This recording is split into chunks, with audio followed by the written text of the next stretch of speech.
गंजाम जिले में द्वितीय पर्याय निर्वाचन पर नामांकन पत्र दाखल शुक्रवार शेष दिन में आसिका लोकसभा पीतवा साहू निज नामांकन पत्र दाखल कर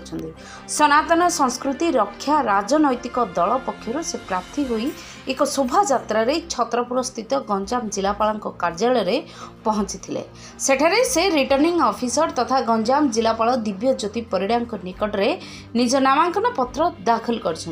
दादन मुक्त ओडिशा भ्रष्टाचार मुक्त ओडिशा नहीं से लोकों पाखरे पहुंची भोट मागिबे बोली से कहिसंती।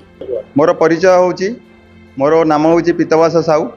मु वर्तमान गंजाम जिला कविसूर्य नगर ब्लॉक सुबुलिया ग्रामर आसिका एमपी रे वर्तमान मु एबे सनातन संस्कृति रक्षा दल रे एमपी प्रार्थी रे ठिया होची। मोर उद्देश्य होची ओडिशा दादन मुक्त ओडिशा भ्रष्टाचार मुक्त ओडिशा देशर रक्षा एवं सनातन धर्मर प्रचार प्रसार जोपरी आमर भारत को हिंदू राष्ट्र बनैवा